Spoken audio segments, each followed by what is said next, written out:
গুমের সরাসরি নির্দেশ দিতেন শেখ হাসিনা। 13 জনের বিরুদ্ধে অভিযোগ গঠনের শুনানি 9 ডিসেম্বর। 114 জুলাই শহীদদের পরিচয় শনাক্তে তোলা হচ্ছে মরদেহ।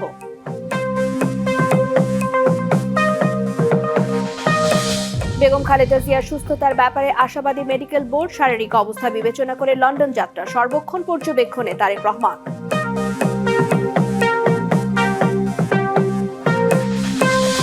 অপপ্রচার চলছে। সাইবার যুদ্ধে গেলে পরাজিত হতে হবে বিএনপিকে। দলের 7 দিনের দেশ গড়ার পরিকল্পনার উদ্বোধনে বললেন মির্জা ফখরুল।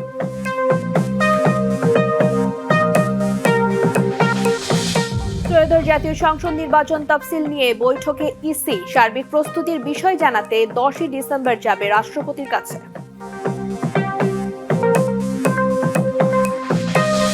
রাজধানীর আগারগাঁওয়ে মোবাইল ব্যবসায়ীদের সড়ক অবরোধ। শাহবাগে রাস্তা বন্ধ করে 5 কলেজের শিক্ষার্থীদের বিক্ষোভ। যান চলাচল বন্ধে ভোগান্তি।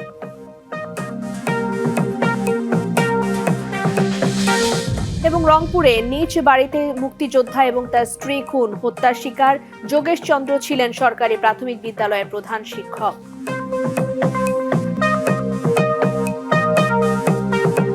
দেখছিলেন নাসির সিনটেক্স অ্যালুমিনিয়াম সংবাদ শিরোনাম। আপনাদের সঙ্গে থাকছি আমি রিদওয়ানা বিনতে জলিল।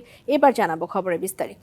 গুম করে জয়েন্ট ইন্টারোগেশন সেলে নির্যাতনের ঘটনায় করা মামলায় শেখ হাসিনা, সাবেক স্বরাষ্ট্রমন্ত্রী আসাদুজ্জামান খান কামাল এবং সেনা কর্মকর্তা সহ 13 জনের বিরুদ্ধে অভিযোগ গঠনের পরবর্তী শুনানি হবে 9 ডিসেম্বর। আরও জানাতে ট্রাইব্যুনাল প্রাঙ্গণ থেকে যুক্ত হচ্ছেন সহকর্মী মিজান আহমেদ। মিজান, এই মামলার আর কি তথ্য আছে আপনার হাতে? শুনানির বিষয়ে জানতে চাই। রেদনা, যেমনটি আপনি জানাচ্ছিলেন, এর বাইরে যদি কিছু তথ্য আপনার মাধ্যমে দর্শককে জানাতে চাই। আপনি জানেন যে আজকে কিন্তু 3 জন সেনা কর্মকর্তাকে আন্তর্জাতিক অপরাধ ট্রাইব্যুনালে এই মামলায় হাজির করা হয়েছে, যারা হচ্ছেন মেজর জেনারেল শেখ মোহাম্মদ সরার Hossain, brigadier general Ahmed Tanvir Mazhar Siddiqui, brigadier general Mohammad Mahmudur Rahman Siddiqui.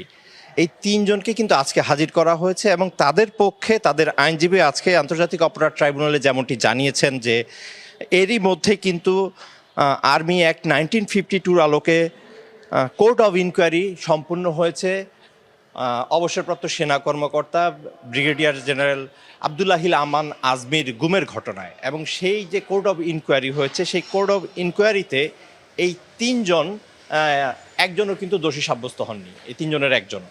এবং সে বিষয়টি তারা আজকে ট্রাইব্যুনালের নজরে আনার চেষ্টা করেছেন। পাশাপাশি তারা বলেছেন চার্টার অফ ডিউটিজ এবং কপি অফ গ্রিন বুকস, তাদের যে দায়িত্ব পালনকালে এই যে চার্টার অফ ডিউটিজ এবং কপি অফ গ্রিন বুক, এই দুটো নথি তাদের আসামিদের নিরপরাধ প্রমাণের জন্য তাদের খুব প্রয়োজন এবং সেই বিষয়টি তারা ট্রাইব্যুনালের সহায়তা চেয়েছেন। এবং এ সময় রাষ্ট্রপক্ষ থেকে বলা হয়েছে যে এই কপিগুলো রাষ্ট্রপক্ষ আনুষ্ঠানিকভাবে আন্তর্জাতিক অপরাধ ট্রাইব্যুনালে অভিযোগের সাথে দায়ের করেছেন, অর্থাৎ পরবর্তী সময় সেগুলো তাদেরকে সরবরাহ করবে।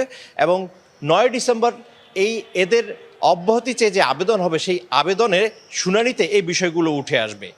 এর পাশাপাশি ট্রাইব্যুনাল আরও আজকে কিন্তু ডিজিএফআইয়ের যে সাবেক মহাপরিচালক সহ সাবেক প্রধানমন্ত্রীর যে নিরাপত্তা উপদেষ্টা ছিলেন, তার পক্ষেও কিন্তু আজকে স্টেট ডিফেন্স কাউন্সিল তিনিও কিন্তু আজকে আংশিক শুনানি করেছেন এবং তিনি জানিয়েছেন যে তাদের সবার বিরুদ্ধেই অব্যাহতি চেয়ে যে আবেদনটি করা হবে, সেই আবেদনটির জন্য তার প্রস্তুতির সময়ের প্রয়োজন। সেই প্রস্তুতির সময়ের প্রেক্ষাপটেই কিন্তু 9 ডিসেম্বর দিন ধার্য করা হয়। অন্যদিকে চিফ প্রসিকিউটর যেমনটি বলেছেন যে কুখ্যাত আয়নাঘড়ি ডিজিএফআইয়ের কতিপয় সদস্যের গুমের সাথে সম্পৃক্ত থাকার বড় উদাহরণ এবং পুঙ্খানুপুঙ্খানুভাবে কবে কে কী দায়িত্ব পালন করছে সবই তথ্য তারা ট্রাইব্যুনালে দাখিল করেছেন। এই ছিল সবশেষ তথ্য। পরবর্তী সময়ে আবার 9 ডিসেম্বর এই আলোচিত বিষয়টি শুনানির জন্য আসবে। ফিরে যাচ্ছি স্টুডিওতে আপনার কাছে। মিজান, ধন্যবাদ আপনাকে। জুলাই আন্দোলনে অজ্ঞাত 114 শহীদের পরিচয় শনাক্তে মরদেহ তোলার কার্যক্রম শুরু হয়েছে। সকালে রাজধানীর রায়ের বাজারে গণকবর থেকে তাদের মরদেহ তোলে সিআইডির ফরেনসিক টিম। ডিএনএ নমুনা সংগ্রহ করে পরীক্ষা নিরীক্ষা শেষে পরিচয় শনাক্ত হলে পরিবারকে বুঝিয়ে দেওয়া হবে। এর আগে সিআইডি প্রধান জানিয়েছেন আন্তর্জাতিক প্রটোকল মেনেই শহীদদের পরিচয় শনাক্ত হবে। 24-এর গণ অভ্যুত্থানে সব রক্তচক্ষুকে উপেক্ষা করে রাস্তায় নেমে এসেছিল ছাত্র জনতা, স্বপ্ন এক নতুন বাংলাদেশ গড়ে তোলার। তবে ওই অভ্যুত্থানে শহীদ অনেকের মরদেহের খোঁজ এখনো পায়নি স্বজনরা। 24-এর উত্তাল জুলাই আগস্টে গোপনে রায়ের বাজারের এই কবরস্থানে আন্দোলনের শহীদ 114 জনকে গণকবর দেওয়া হয়। অভ্যুত্থানের 16 মাস পরে আদালতের নির্দেশে তাদের পরিচয় শনাক্তে মরদেহ তুলে ডিএনএ নমুনা সংগ্রহের কার্যক্রম শুরু করে সিআইডির ফরেনসিক টিম। মরদেহ উত্তোলনের খবর শুনে রায়ের বাজার কবরস্থানে ভিড় করে শহীদদের স্বজনরা। আমি 3 মাস শুধু কাউন্সিলিং এ ছিলাম। আমি এই স্বাভাবিক জীবনে আসতে পারিনি। আমি আমার হাজবেন্ডের লাশটা নিচে নিয়ে যাওয়ার সাথে সাথে ওইখানে গুলাগুলি। মানুষগুলাকে বেওয়ারিশ ভাবে লেখা হয়েছে এখানে গণকবর, শহীদদের গণকবর। আসলে তারা তো বেওয়ারিশ না। প্রায় এখানে 114টা কবর আছে। 14টা কবর থেকে আমাদের ভাইয়ের কবর কোনটা আমরা তা জানি না। চাই আমাদের ভাইয়ের কবরটা চিহ্নিত করতে। মরদেহ উত্তোলনের আগে সিআইডি প্রধান মোহাম্মদ সিবগাহ উল্লাহ জানান, মরদেহ উত্তোলন করে ময়নাতদন্ত ও ডিএনএ নমুনা নিয়ে যথাযথ প্রক্রিয়ায় তাদের দাফন করা হবে। আমরা অবশ্যই দৃঢ়ভাবে বিশ্বাস করি আজকে থেকে যে কাজটি শুরু হবে, আমরা জানি না কতদিন লাগবে। আমরা অবশ্যই আমাদের সেই সকল আনাসদের উত্তরসূরি যারা এখানে শুয়ে আছেন তাদেরকে আমরা শনাক্ত করতে পারবো। পরিচয় শনাক্তের প্রক্রিয়া আন্তর্জাতিক মানের করতে সিআইডিকে সহায়তা করছে আন্তর্জাতিক একজন ফরেনসিক বিশেষজ্ঞ। My work will be to guarantee the international standards are followed in this operation. আদালতের নির্দেশেই এসব কাজ পরিচালিত হচ্ছে। আন্তর্জাতিক নিয়ম অনুসরণ করে কবরস্থান থেকে ফরেনসিক পরীক্ষার জন্য লাশ উত্তোলন করা হয়েছে। Infrastructure have been very good. পরিচয় শনাক্ত হলে মরদেহ পরিবারের কাছে হস্তান্তর করা হবে। নিখোঁজদের স্বজনদের সিআইডিতে গিয়ে ডিএনএ স্যাম্পল জমা দেওয়ার অনুরোধ জানিয়েছে CID. Rakib Hossain, DBC news, Dhaka. Evercare হাসপাতাল থেকে যুক্ত হচ্ছেন সহকর্মী জাকারিয়া খান। জাকারিয়া, সকাল থেকেই আপনি আমাদের তথ্য দিচ্ছিলেন এভারকেয়ার হাসপাতালের সামনে থেকে, তো এখন কি তথ্য আছে আপনার হাতে? জি রিজওয়ানা, আসলে আমি হতাশ করার জন্য দুঃখিত, কারণ নতুন কোনো তথ্য আমাদের কাছে নেই। আজকে এখন পর্যন্ত বেগম খালেদা জিয়ার স্বাস্থ্য সম্পর্কে কোনো ব্রিফিং করা হয়নি। তবে আমরা গতকাল রাতে তার ব্যক্তিগত চিকিৎসক এবং বিএনপির স্থায়ী কমিটির সদস্য ডক্টর জাহিদ যেমনটি জানাচ্ছিলেন আমাদেরকে যে তাকে নিয়ে যে গঠিত মেডিকেল বোর্ড, সেই মেডিকেল বোর্ড আসলে আশা করছেন, তারা সর্বোচ্চ আশাবাদী যে বেগম জিয়া আবারও সুস্থ হয়ে তার পরিবার এবং নেতাকর্মীদের মাঝে ফিরে আসবেন। তো সেটি ছিল আমাদের কাছে সবশেষ তথ্য বেগম জিয়ার স্বাস্থ্য সম্পর্কে। তবে একটি বিষয় আমরা দেখছিলাম, যে আমরা সকাল থেকে তো ছিলাম, তবে যে জিনিসটা আমরা লক্ষ্য করেছি এবং গতকালকে ডক্টর জাহিদও বলছিলেন আসলে যে এই বিভিন্ন সামাজিক মাধ্যমে যাতে কোনো ধরনের গুজব না ছড়ানো হয় বেগম জিয়ার স্বাস্থ্য সম্পর্কে, সেটি কিন্তু আমরা আজকেও দেখছিলাম। আজকে কয়েকটি জায়গা থেকে আমাদের কাছে তথ্য আসছিল যে বেগম জিয়ার পুত্রবধূ তিনি আজকে সকালে যাচ্ছেন। তবে এখানে বিএনপির অনেক সিনিয়র নেতাকর্মীর বরাতও দেওয়া হচ্ছিল। তো পরবর্তীতে আমরা তথ্যটি নিশ্চিত হই যে এটি আসলে ভুয়া সংবাদ ছিল। তো এরকমই কিন্তু অনেক ভুয়া নিউজ ছড়াচ্ছে, ভুয়া তথ্য ছড়াচ্ছে বেগম জিয়ার স্বাস্থ্য সম্পর্কে। তো এই বিষয়ে কিন্তু সতর্ক থাকতে নেতাকর্মী এবং সাধারণ জনগণকে সর্বোচ্চ সজাগ থাকতে আহ্বান জানিয়েছেন ডক্টর জাহিদ এবং বিএনপির ঊর্ধ্বতন যে নেতাকর্মীরা রয়েছেন, এবং বলেছেন যে এই বিষয়ে অপপ্রচার না করতে এবং দোয়া করতে বেগম জিয়ার স্বাস্থ্য সম্পর্কে, যাতে তিনি দ্রুত সুস্থ হয়ে আমাদের মাঝে ফিরে আসেন। এবং তার বিদেশ যাত্রার বিষয়ে যতটুকু আমরা জানতে পেরেছি যে গত 5 তারিখ তার লন্ডনে উন্নত চিকিৎসার জন্য যাওয়ার কথা ছিল, তবে তার শারীরিক অবস্থা উন্নতি না হয় কিন্তু সেদিন তাকে নেওয়া যায়নি, এবং এখন পর্যন্ত তার শারীরিক অবস্থা অপরিবর্তিত রয়েছে। মেডিকেল বোর্ড যেমনটি বললাম একটু আগে, যে আশা করছেন যে তিনি দ্রুত সুস্থ হয়ে উঠবেন। তো তার শারীরিক অবস্থা যদি একটু ভালোর দিকে যায় তাহলে হয়তো তাকে লন্ডনে চিকিৎসার জন্য নিয়ে যাওয়া হবে। তো রিদওয়ানা, আসলে এভারকেয়ারের সামনে থেকে আমার কাছে সার্বিক পরিস্থিতির এতটুকুই ছিল তথ্য। জাকারিয়া, ধন্যবাদ আপনাকে। বিএনপির নামে অনলাইনে অপপ্রচার চলছে, আর সাইবার যুদ্ধে হেরে গেলে পরাজিত হবে বিএনপি, এমন শঙ্কা প্রকাশ করলেন দলটির মহাসচিব মির্জা ফখরুল ইসলাম আলমগীর। বলেন, ধর্মের নামে একটি গোষ্ঠী রাষ্ট্রকে বিভাজনের চেষ্টা করছে। একই অনুষ্ঠানে দলটির সিনিয়র যুগ্ম মহাসচিব রুহুল কবির রিজভী জাতীয়তাবাদী ছাত্রদলকে রাজনীতির প্রথম পাঠশালা আখ্যা দেন। আমাদের সংগ্রামী মহাসচিবের সকালে রাজধানীর কৃষিবিদ ইনস্টিটিউটে 7 দিনব্যাপী বিএনপির দেশ করার পরিকল্পনা কর্মসূচির উদ্বোধন অনুষ্ঠানের আয়োজন করা হয়। অংশ নেন দলের মহাসচিব মির্জা ফখরুল ইসলাম আলমগীর সহ বিভিন্ন ইউনিটের ছাত্রদলের নেতারা। শীর্ষক যে কর্মসূচি বিএনপির নামে অনলাইনে অপপ্রচার চালাচ্ছে একটি গোষ্ঠী। সাইবার যুদ্ধে হেরে গেলে পরাজয় ঘটবে এমন শঙ্কা প্রকাশ করে দলের নেতাকর্মীদের সতর্ক থাকার আহ্বান জানান তিনি। আজকে আমাদের বিরুদ্ধে বিভিন্ন রকম চক্রান্ত হয়, প্রচারণা চলে, অপপ্রচার চলে। সবচেয়ে বড় হচ্ছে একটা অপপ্রচার চলছে। এই অপপ্রচারের বিরুদ্ধে কিন্তু আমাদেরকে কাজ করতে হবে, নিজেদের কাজ করতে। যে কথা আমি সবসময় বলি, সাইবার ওয়ার, এই সাইবার ওয়ারে যদি আমি যোদ্ধা হতে না পারি তাহলে কিন্তু আমি পরাজিত হয়ে যাব। বলেন, ধর্মের নামে একটি গোষ্ঠী রাষ্ট্রকে বিভাজনের চেষ্টা করছে। আমরা বাংলাদেশে অবশ্যই ধর্মভীরু মানুষ, বাংলাদেশের মানুষ অবশ্যই ধর্মকে এখানে সবাই আমরা মেনে চলি, কিন্তু ধর্মকে দিয়ে রাষ্ট্রকে বিভাজন করা বা সমাজকে বিভাজন করা, এটাতে আমরা বিশ্বাস করি না। এ সময় রুহুল কবির রিজভী জাতীয়তাবাদী ছাত্রদলকে রাজনীতির প্রথম পাঠশালা আখ্যা দেন।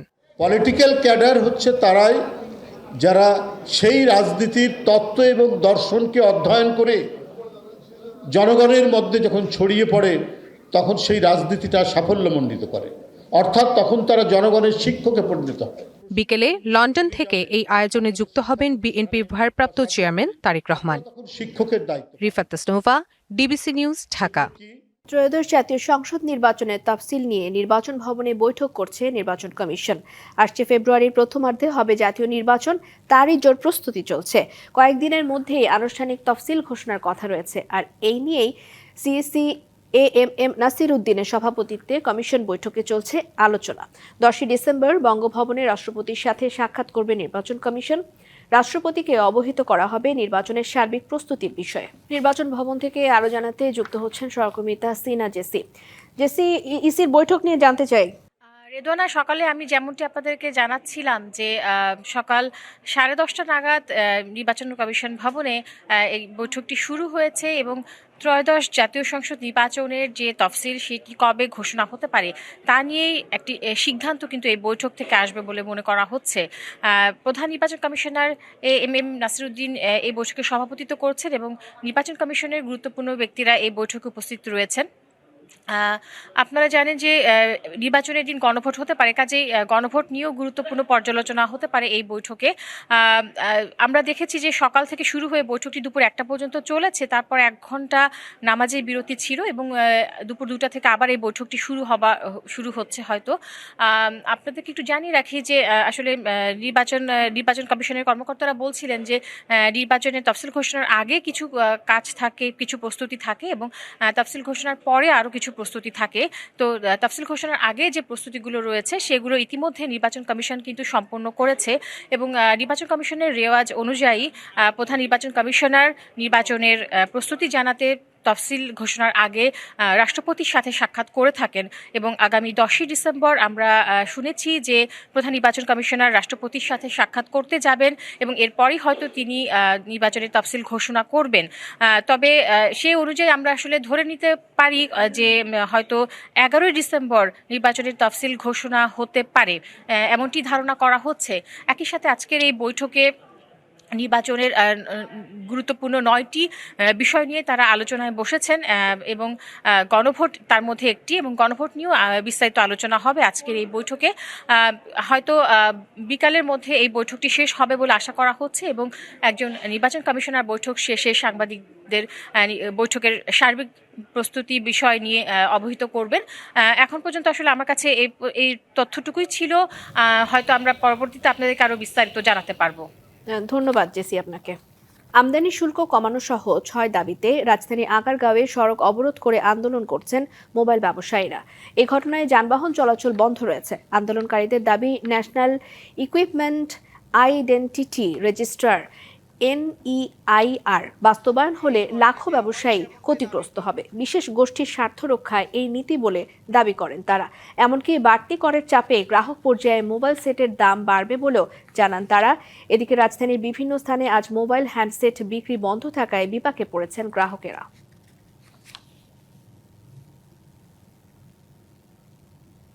রাজধানীর 7 কলেজ নিয়ে গঠন হতে যাওয়া ঢাকা সেন্ট্রাল ইউনিভার্সিটির প্রস্তাবিত স্কুলিং কাঠামো বাতিল করার দাবিতে শাহবাগ মোড় অবরোধ করে বিক্ষোভ করেছে 5টি কলেজের উচ্চ মাধ্যমিক পর্যায়ের শিক্ষার্থীরা। তবে সেখানে আধা ঘন্টা পর ওই এলাকা ছেড়ে যান তারা। সকাল থেকেই ঢাকা কলেজের উচ্চ মাধ্যমিকের শিক্ষার্থীরা সায়েন্স ল্যাব মোড়ে জড়ো হন। পরে সরকারি বাংলা কলেজ, কবি নজরুল, শহীদ সোহরাওয়ার্দী কলেজ এবং বেগম বদরুন্নেসা মহিলা কলেজের শিক্ষার্থীরা মিছিল নিয়ে এসে শাহবাগ মোড় অবরোধ করেন। এতে করে বন্ধ হয়ে যায় যান চলাচল। ভোগান্তিতে পড়েন চলাচলকারীরা। ৭১-এর বীর মুক্তিযোদ্ধা ছিলেন সরকারি প্রাথমিক বিদ্যালয়ের প্রধান শিক্ষক। তার 2 ছেলে কর্মরত পুলিশে। এমন ব্যক্তিকে নিজ বাড়িতে হত্যার শিকার হতে হয়েছে নির্মমভাবে। রংপুরের তারাগঞ্জের নিজ বাড়ি থেকে উদ্ধার করা হয় যোগেশ চন্দ্র রায় আর তার রক্তাক্ত স্ত্রীকে। রংপুরের তারাগঞ্জের কুরসা ইউনিয়নের উত্তর রহিমপুরের এই বাড়িতে থাকতেন স্কুল শিক্ষক বীর মুক্তিযোদ্ধা যোগেশ চন্দ্র রায় ও সুবর্ণা রায়। রবিবার সকালে অনেক ডাকাডাকি করে কোনো সাড়া না পাওয়ায় মই বেয়ে ভেতরে ঢোকেন প্রতিবেশীরা। এ সময় খাবার ঘরে বীর মুক্তিযোদ্ধা যোগেশ চন্দ্র রায় ও রান্নাঘরে তার স্ত্রী সুবর্ণা রায়ের রক্তাক্ত মরদেহ দেখতে পান তারা। সিটকি লাগা দেওয়া আছে, আমি সিটকি খুলে মাত্রই দেখি যে লাশ পড়িয়েছে ঘরের ভেতর। তাদেরকে মারার মতো এটা বিশ্বাসে হচ্ছে না, বিশ্বাসযোগ্য মনে হচ্ছে না যে কেন, তারা তো এমনিতে অসুস্থ দুজনে মানুষ। শত্রু তো একটা জমি নিয়ে, শুধু শ্মশানের জমি নিয়ে, কিন্তু মারলোকে সেটা কেমন করে বলবো বলেন? ওরকম তো থাকে সবাইরে, তাই না? কি কারণে এ হত্যাকাণ্ড তা স্পষ্ট নয়। পুলিশ ছাড়াও ইউএনও ঘটনাস্থল পরিদর্শন করেছেন। সদ্য পায়ের চিহ্ন এরকম মনে হলো, তো আমার কাছে মনে হচ্ছে ওই পাঁচিল টপকাই তারা আসছে। গ্রামে বসবাস করে, কারোর সাথে জমি জুয়া নিয়ে দ্বন্দ্ব অনেকেরই থাকে। তো যাদের সাথে জমি জুয়ার দ্বন্দ্ব থাকে তারা সবাই কি মারা যায়, তাই না? সেটা কারণ কিনা সেটা আমরা যখন প্রুফ করব তখনই কনফার্ম বলা যাবে। ভালো মানুষ ছিল, তাকে নির্মমভাবে আজ বিজয়ের মাসে মারছে, তাক মারছে, তার স্ত্রীকে মারছে। আমি আসামিদেরকে দৃষ্টান্তমূলক শাস্তি দাবি করতেছি। ৭৫ বছর বয়সী যোগেশ রায় ছিলেন অবসরপ্রাপ্ত প্রধান শিক্ষক। ২০১৭ সালে তিনি সরকারি প্রাথমিক বিদ্যালয় থেকে অবসরে যান। তাদের 2 ছেলে, একজন জয়পুরহাটে, অন্যজন ঢাকায় পুলিশে চাকরিরত। Majed Masud, DBC news, Rangpur. ফেব্রুয়ারিতে ত্রয়োদশ জাতীয় সংসদ নির্বাচন। সারা দেশ প্রস্তুত হচ্ছে একটি অবাধ, সুষ্ঠু এবং গ্রহণযোগ্য নির্বাচনের জন্য। কি ভাবছেন সাধারণ মানুষ থেকে শুরু করে আগামী জনপ্রতিনিধিরা, সে কথা জানাতে ডিবিসি নিউজের ইলেকশন এক্সপ্রেস ছুটে যাচ্ছে সব সংসদীয় আসনে। এখন আছে সংসদীয় আসন 162, কিশোরগঞ্জ 1-এ। CSRM DBC news election express আজ আছে কিশোরগঞ্জ জেলায়। এই মুহূর্তে আমাদের সাথে অতিথি হিসেবে যুক্ত আছেন কিশোরগঞ্জ 1 আসনের গণ অধিকার পরিষদ থেকে মনোনীত সদস্য। আপনি নির্বাচিত হলে এই আসনের মানুষের জন্য কি করবেন? জি, ধন্যবাদ আপনাকে এবং ডিবিসিকে। আপনারা জানেন যে কিশোরগঞ্জ বাংলাদেশের রাজনীতিতে একটি উর্বর ভূমি। সেই জায়গা থেকে বাংলাদেশের স্বাধীনতার 54 বছর পরে কিশোরগঞ্জ থেকে অনেক বড় বড় নেতার জন্ম হয়েছে, কিন্তু দেশে উন্নত বিশ্বের সাথে খাপ খেয়ে যে ধরনের উন্নয়ন সমস্যাগুলো হয় নাই। মানুষের কাছে একটি পজিটিভ বার্তা যে এই তরুণরা চাইলে দেশের পরিবর্তন সম্ভব। বিশেষ করে জুলাই গণঅভ্যুত্থানে কিন্তু তরুণদের নেতৃত্বে সংগঠিত হয়েছে। সুতরাং এই কিশোরগঞ্জের মানুষকে বলছি যাতে এই এলাকার যে সমস্যাগুলো রয়েছে, বিশেষ করে স্বাস্থ্য, তারপরে আপনার হচ্ছে চিকিৎসা, শিক্ষা এবং অবকাঠামোগত এই জায়গাগুলো আমরা বৈপ্লবিক পরিবর্তন আনবো। আপনার সুনির্দিষ্ট কোনো রোড ম্যাপ আছে কিনা? গণ অধিকার পরিষদ একটি রাজনৈতিক দল অভ্যুত্থানের নেতৃত্ব দেওয়ার পরও কিন্তু এই দলের বিরুদ্ধে কোনো অভিযোগ নাই এবং এই দলের নেতারা অত্যন্ত ফ্রেশ এবং এই দলের মানুষের কাছে একটি ক্লিন ইমেজের দলের হিসেবে পরিচিত। ফলে আমরা মানুষের কাছে যে প্রতিশ্রুতি দিব সেটা অবশ্যই বাস্তবায়ন করবো বলে জনগণ বিশ্বাস করে এবং আমরা অঙ্গীকারবদ্ধ। আমরা এদেশের মানুষকে শুধু ফাঁকা আওয়াজ দিতে চাই না, আমরা যেটা বাস্তবিক করতে সম্ভব সেটাই করবো। বিশেষ করে এই এলাকার কর্মসংস্থানের ক্ষেত্রে এখানে কোনো ধরনের শিল্প প্রতিষ্ঠান আমরা চেষ্টা করবো তাই আমাদেরকে যদি কিশোরগঞ্জের মানুষ সংসদে পাঠায় তাহলে এই এলাকায় যেন করে শিল্প কারখানা গড়ে তোলা যায়। পাশাপাশি এখানকার যে অবকাঠামোগত উন্নয়ন, রাস্তাঘাট, সেতু, এইসব বিষয়ে আমরা কাজ করার চেষ্টা করব। পাশাপাশি আপনার এখানকার যে মানসম্মত এরকম চিকিৎসা বা শিক্ষা ব্যবস্থা না, এখানকার আধুনিক শিক্ষা প্রতিষ্ঠান গড়ে তোলা হবে কর্মমুখী, যে শিক্ষা প্রতিষ্ঠান শিক্ষা গ্রহণের পাশাপাশি যেন মানুষ কর্মমুখী হতে পারে সে বিষয়গুলো নিয়ে কাজ করার পাশাপাশি এখানকার মানুষের সবচেয়ে বড় কষ্ট হচ্ছে চিকিৎসা সমস্যা। চিকিৎসা সমস্যার সমাধানের জন্য উন্নত মানের যে একটি মেডিকেল কলেজ রয়েছে, বাস্তবিকতা এখানকার নানা সমস্যায় জর্জরিত, এটাকে আরো বেশি আধুনিক করে এবং যুগোপযোগী করে কিভাবে জনগণের দূরগোড়া পৌঁছে দেওয়া যায় সে লক্ষ্যে আমরা কাজ করব। মাদকের ছড়াছড়ি আছে এই জেলাতেও, এই পরিস্থিতিটা আপনি কিভাবে উন্নয়ন করবেন? যে আপনারা জানেন যে বাংলাদেশের সবচেয়ে বড় সমস্যাটা একটি মাদক সমস্যা। এখানকার যুব সমাজ মাদকের সাথে সম্পৃক্ত, কারণ যুব সমাজের কোনো কার্যক্রম না থাকার কারণে প্রকৃতপক্ষে যুবকরা মাদকের সাথে সম্পৃক্ত হচ্ছে। আমাদের জায়গা থেকে চেষ্টা করব যে যুবকদেরকে কিভাবে আত্মকর্মসংস্থানের দিকে দাবিত করা যায়। যুবকরা যখন কর্মসংস্থানের দিকে দাবিত হবে, কর্মসংস্থানে যুক্ত হবে, তখন কিন্তু তারা মাদক কিংবা নানা ধরনের অপকর্ম সেগুলোতে যুক্ত হবে না। প্রশাসন যেন নিরপেক্ষ জায়গা থেকে কাজ করে, যেন জনগণের আকাঙ্ক্ষাকে ধারণ করে এবং বাস্তবিক অর্থে আইনের শাসন প্রতিষ্ঠা করার জন্য কাজ করে। আমার দলের পক্ষ থেকে আমার জায়গা থেকে প্রশাসনকে সর্বোচ্চ পরিমাণ সহযোগিতা করব। তরুণদের কর্মসংস্থানের জন্য আপনার কোনো পরিকল্পনা আছে কিনা? যে আমি বলেছি যে তরুণদেরকে কর্মসংস্থান করার জন্য আমাদের মূল টার্গেট হবে যে আসলে ওই বাস্তব শিক্ষার পাশাপাশি কারিগরি শিক্ষার প্রসার ঘটানো, যাতে করে মানুষ এই শুধু চাকরির দিকে চিন্তা না করে নিজেরা কর্মসংস্থান দিতে পারে। সেই জায়গা থেকে আমরা চেষ্টা করব। আপনাকে অসংখ্য ধন্যবাদ আমাদের সাথে যুক্ত হওয়ার জন্য। তো CSRM ডিবিসি ইলেকশন এক্সপ্রেস আজ সারাদিন থাকবো কিশোরগঞ্জ জেলায়। পরবর্তী সংবাদে আমরা অন্য কোনো দলের নেতার সাথে নতুন কোনো আসনে আপনাদের সাথে যুক্ত হব। সে পর্যন্ত আমাদের সাথে থাকুন। ধন্যবাদ। হেমন্তের শেষে এসে সারা দেশে একটু একটু করে বাড়ছে শীত। সকালে পঞ্চগড়ে সর্বনিম্ন তাপমাত্রা 10.5 ডিগ্রি সেলসিয়াস রেকর্ড করা হয়েছে। ভোর থেকে পঞ্চগড়ে ঘন কুয়াশায় পথঘাট, তীব্র শীতে নাকাল জনজীবন। ঠাকুরগাঁওয়ে তাপমাত্রা নেমে 11.3 ডিগ্রিতে। রাতভর ঘন কুয়াশায় ঢেকেছিল রাস্তাঘাট এবং জনপদ। শীতের তীব্রতা বাড়ায় স্থানীয় বাজারে গরম কাপড়ের চাহিদাও বেড়েছে। চুয়াডাঙ্গায় শীতের তীব্রতা ক্রমেই বাড়ছে। হাসপাতালে সর্দি, কাশি এবং শ্বাসকষ্টজনিত রোগী বাড়ছে।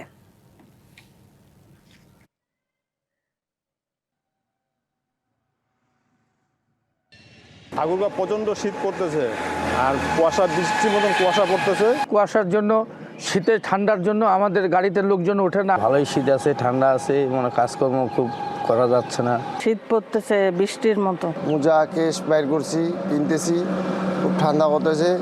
রাজধানীর বনানীতে এক আলোচনা সভায় কথা বলছেন বিএনপির স্থায়ী কমিটির সদস্য আমির খসরু মাহমুদ চৌধুরী। সরাসরি আমরা যাচ্ছি সেখানে।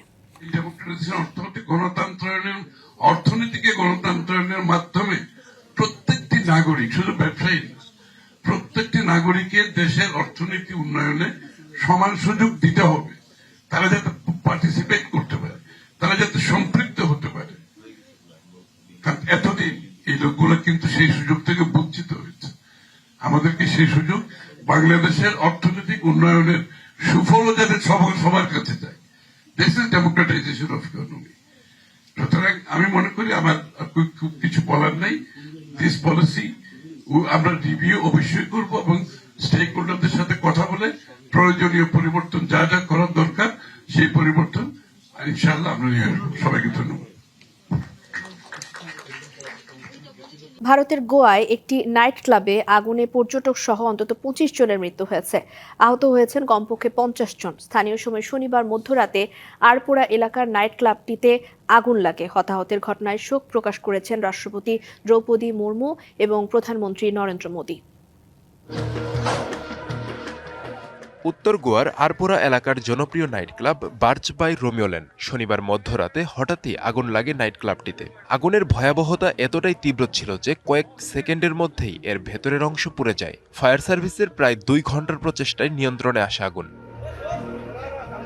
প্রথমে ধারণা করা হয়েছিল ক্লাবটির রান্নাঘরের কাছে সিলিন্ডার বিস্ফোরণ থেকে আগুন ছড়িয়েছে, কিন্তু পরে পুলিশ জানায় সব সিলিন্ডার অক্ষত ছিল। এছাড়া নাইট ক্লাবটি অগ্নি নিরাপত্তার নিয়মকানুন মানেনি। ক্লাবটি পরিচালনায় থাকাদের জিজ্ঞাসাবাদ করা হচ্ছে বলেও জানায় পুলিশ।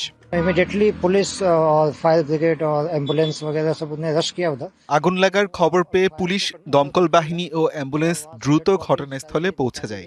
আগুন এখন পুরোপুরি নিয়ন্ত্রণে। সব মৃতদেহ উদ্ধার করা হয়েছে। फायर तो अंडर कंट्रोल है। কর্তৃপক্ষ জানিয়েছে ধোঁয়ার কারণে শ্বাসরুদ্ধ হওয়া প্রাণহানির অন্যতম কারণ। নিহতদের মধ্যে পর্যটকের পাশাপাশি আছেন ক্লাবটিতে কাজ করা স্থানীয় কর্মীরাও। অনেকের পরিচয় এখনও নিশ্চিত করা সম্ভব হয়নি বলেও জানায় কর্তৃপক্ষ। গোয়ার মুখ্যমন্ত্রী ডক্টর প্রমোদ সাওয়ান্ত জানান, আগুন লাগার প্রকৃত কারণ এবং নিরাপত্তা ও ভবনবিধি মানা হয়েছিল কিনা এসব বিষয়ে পূর্ণাঙ্গ তদন্তের নির্দেশ দেওয়া হয়েছে। আগুনের প্রাণহানির ঘটনায় শোক জানিয়েছেন ভারতের রাষ্ট্রপতি দ্রৌপদী মুর্মু ও প্রধানমন্ত্রী নরেন্দ্র মোদী। নিহত প্রত্যেকের পরিবারকে প্রধানমন্ত্রীর তহবিল থেকে 2 লাখ রুপি এবং আহতদের জন্য 50,000 রুপি সহায়তা দেওয়ার ঘোষণা দেওয়া হয়েছে। আব্দুল আল মারুফ, ডিবিসি নিউজ ডেস্ক। ডিবিসি সংবাদ এই ছিল এখনকার মতো। ডিবিসি নিউজের সংবাদগুলো পড়তে ভিজিট করুন dbcnews.tv আর ভিজিট করুন ডিবিসির ফেসবুক পেজ এবং ইউটিউব চ্যানেল। ডিবিসির সঙ্গেই থাকুন।